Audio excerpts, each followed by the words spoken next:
Bonjour, cette charmante voix vous informe que si cette vidéo vous procure du plaisir, vous pouvez cliquer sur le pouce bleu et vous abonner à la chaîne de Mew. Au revoir. Bonjour à tous les amis, j'espère que vous allez bien, ici c'est Nicolas Sarkozy. Non. La vidéo de cette semaine n'est pas un thread horreur comme d'habitude, car je vais cette fois parler de deux faits divers français qui m'ont fait halluciner. Mais avant de plonger dans ces histoires, vous savez très bien ce que je vais vous demander. On met le petit pouce bleu et on n'oublie pas de s'abonner. Comme ça vous êtes sûr de ne rater aucun contenu. Est-ce que vous êtes prêts? Attachez vos ceintures, c'est parti. Pour ce premier fait divers, nous allons suivre 3 personnes. Ces 3 personnes sont adeptes du petit banditisme, voire même du moyen, et ont l'habitude de traîner dans des trucs vraiment louches. Excusez-moi, j'ai chaud. Et donc ces 3 lascars se montent la tête, les uns les autres, pour commettre leur premier cambriolage. Il fallait choisir la bonne cible, et il ne fallait surtout pas qu'ils ratent leur coup. Rapidité, efficacité. Ça tombait bien, car l'un des 3 jeunes avait eu connaissance de la présence d'un coffre-fort dans les locaux d'une entreprise. Il y avait souvent du monde qui rentrait et qui sortait, un flux constant de clients, donc forcément, de la thune à se faire. Pourquoi avoir un coffre-fort dans une entreprise si ce n'est pour mettre en sécurité de l'argent liquide? Les 3 jeunes s'organisèrent. Ils allaient frapper très tôt le matin, aux alentours des 4 heures. Le petit bonus, c'est que nous avons les vidéos de surveillance de l'endroit. Les 3 jeunes défoncent la porte d'entrée et pénètrent à l'intérieur des locaux. On voit qu'ils savent précisément où est le coffre-fort, et celui-ci est fixé à un meuble. Avec l'aide d'un pied de biche, l'un des complices essaye de le décoller mais n'y arrive pas. L'un de ses collègues arrive en renfort avec un second pied de biche, et tous deux arrivent à le décoller. Mais cela ne suffit pas. Qui dit coffre-fort dit objet de valeur. Ils font le tour, et bizarrement, des menottes sur une table, des barreaux, ils se rendent compte que cet endroit ne ressemble pas vraiment à une entreprise standard. Ils sont même en train de s'imaginer qu'ils sont dans un donjon SM. La plupart des tiroirs sont fermés, il y a beaucoup de cadenas sur les poignets. Il ne fallait surtout pas qu'ils perdent de temps.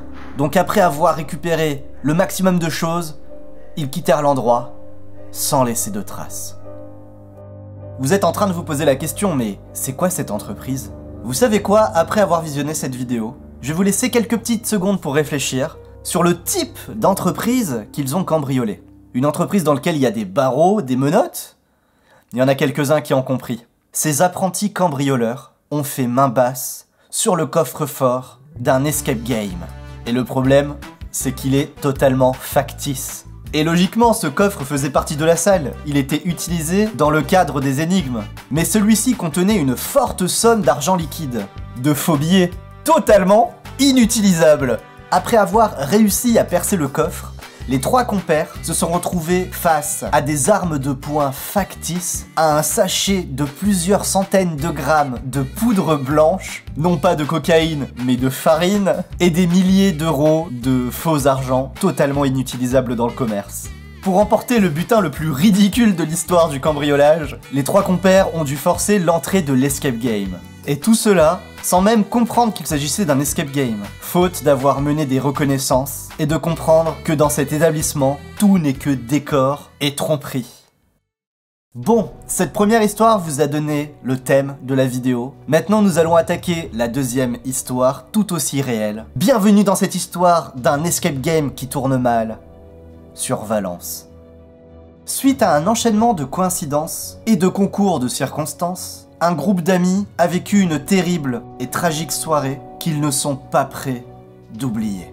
Un groupe de 4 amis participait en fin de journée à un escape game à Valence. Après avoir été enfermés dans la salle de jeu, tout a commencé normalement. Leur inexpérience elle est visible et flagrante.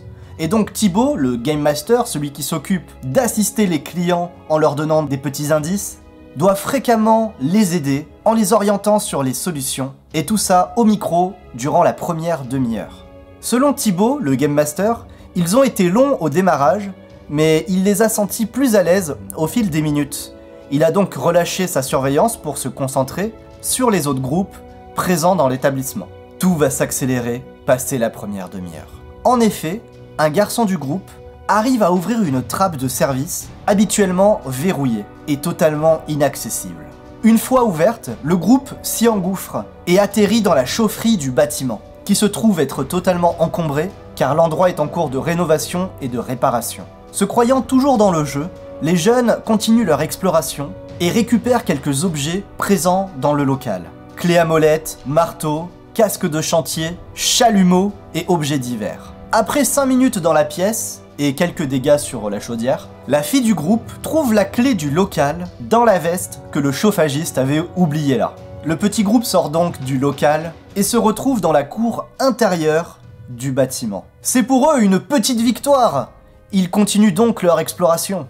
Quelques minutes de fouille leur suffisent à trouver la planque d'un vendeur de drogue connu des services de police. Le petit groupe, casque de chantier sur la tête et clé à molette à la main, se retrouve en possession de plus de 8000 € de résine de cannabis et de cocaïne, en croyant être toujours dans le jeu, toujours dans le scénario.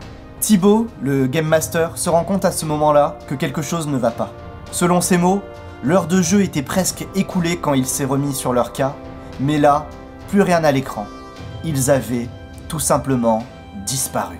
Toujours immergés dans leur aventure, les 4 participants vont alors pénétrer sans le savoir, par effraction, dans l'appartement de la concierge de l'immeuble. Des voisins, alertés par le bruit et l'étrange accoutrement des 4 personnes, décident d'appeler la police. Les officiers de police débarquent du coup rapidement sur les lieux et tombent nez à nez avec le groupe, toujours persuadé de participer à l'escape game. La situation, elle dégénère lorsque l'un des joueurs braque le chalumeau sur les policiers qui ripostent à coups de flashball et de taser. Les 4 joueurs sont rapidement maîtrisés et placés en garde à vue. Le gérant de l'escape game raconte: on n'a absolument rien compris en voyant les gyrophares arriver. J'ai fait le lien seulement quand Thibaut m'a dit que les 4 joueurs étaient introuvables dans la salle de jeu. Les participants de cet incroyable escape game ont été remis en liberté quelques heures plus tard, en état de choc, avec quelques fractures et autres contusions. Mais le gérant reste positif. Cette aventure nous a inspirés pour la création de notre future salle. La première partie sera offerte à ces 4 personnes. À mon avis, pas sûr qu'elles acceptent. Est-ce que vous vous auriez laissé prendre au jeu au travers de cette aventure d'escape game? Ou est-ce qu'à un moment donné, vous auriez capté que vous étiez complètement en dehors? Merci d'avoir regardé la vidéo, et en attendant une prochaine histoire horrifique, je vous fais des bisous, prenez soin de vous, et je vous dis... ciao!